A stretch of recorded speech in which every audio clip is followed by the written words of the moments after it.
आज हम मिट्टी की एक बहुत ही अहम चीज पर गहराई से बात करने वाले हैं। मिट्टी की जैविक सामग्री, जिसे सॉयल ऑर्गेनिक मैटर या संक्षेप में कहें तो SOM कहते हैं।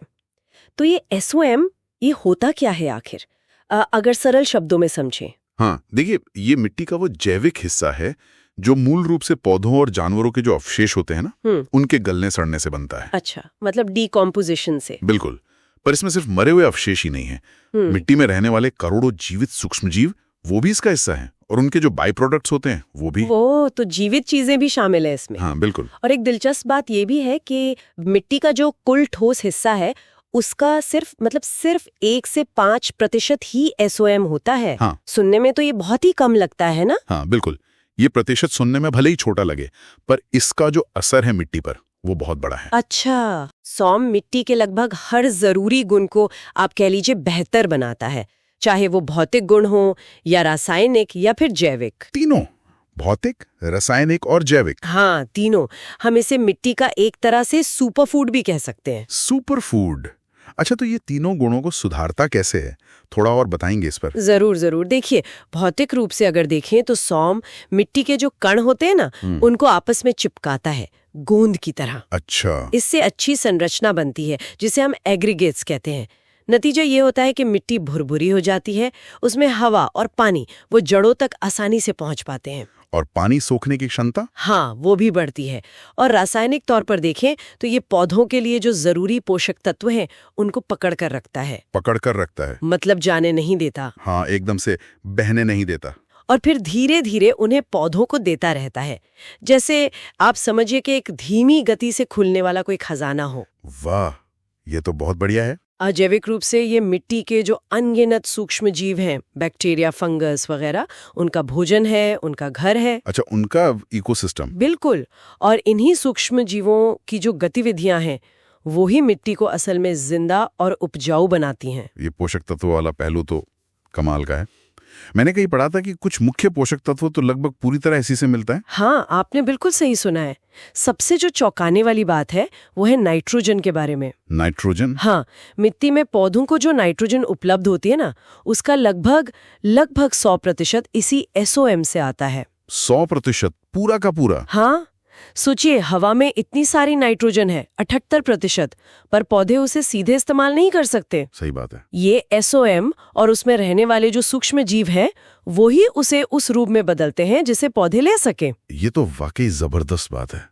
मतलब बिना SOM के नाइट्रोजन देना तो बहुत ही मुश्किल हो जाएगा। और भी है? हाँ, पौधों के लिए एक और जरूरी तत्व है सल्फर। उसका करीब 80% हिस्सा भी SOM से ही मिलता है। 80% सल्फर भी? जी। और फास्फोरस, जो कि ऊर्जा ट्रांसफर और जड़ों के विकास के लिए बहुत अहम है, उसका भी 5 से लेकर 60% तक योगदान SOM का हो सकता है।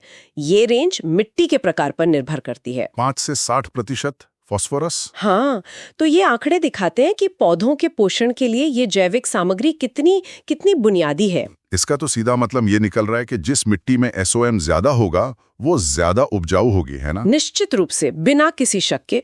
जिन मिट्टियों में ये जैविक सामग्री भरपूर होती है वो स्वाभाविक रूप से ज्यादा पोषक तत्व दे पाती हैं। हाँ। पानी बेहतर तरीके से सोखती हैं या रोक कर रखती हैं, उनमें जड़ों का विकास भी अच्छा होता है। तो फसल अच्छी होगी। हाँ, नतीजा फसलें ज्यादा स्वस्थ रहती हैं और पैदावार भी ज्यादा होती है। और इसके उलट जहाँ SOM कम होता है वहाँ मिट्टी अक्सर सख्त हो जाती है। पानी या तो रुकता ही नहीं, बह जाता है, या फिर भर जाता है, निकलता नहीं। ओह। पोषक तत्वों की कमी रहती है और फसलें अक्सर कमजोर रह जाती हैं। और होता यह है कि लंबे समय तक जब हम खेती करते हैं तो धीरे धीरे मिट्टी से SOM कम होता जाता है, अगर हम उसे वापस लौटाने के तरीके ना अपनाएं। तो ये तो फिर टिकाऊ खेती, जिसे हम सस्टेनेबल एग्रीकल्चर कहते हैं, उसके लिए बहुत ही ज्यादा जरूरी हो गया। एकदम सही कहा आपने।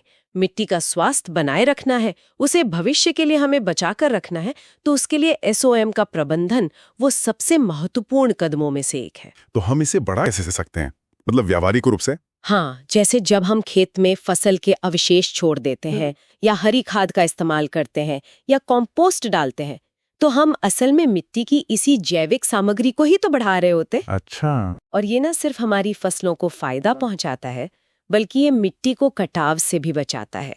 और एक और बात जी, ये जलवायु परिवर्तन के जो प्रभाव हैं उन्हें कम करने में भी मदद करता है, क्योंकि SOM कार्बन को सोखकर मिट्टी में जमा रखता है, कार्बन सिंक का काम करता है। कार्बन सिंक, तो ये तो पर्यावरण के लिए भी अच्छा है। बिल्कुल।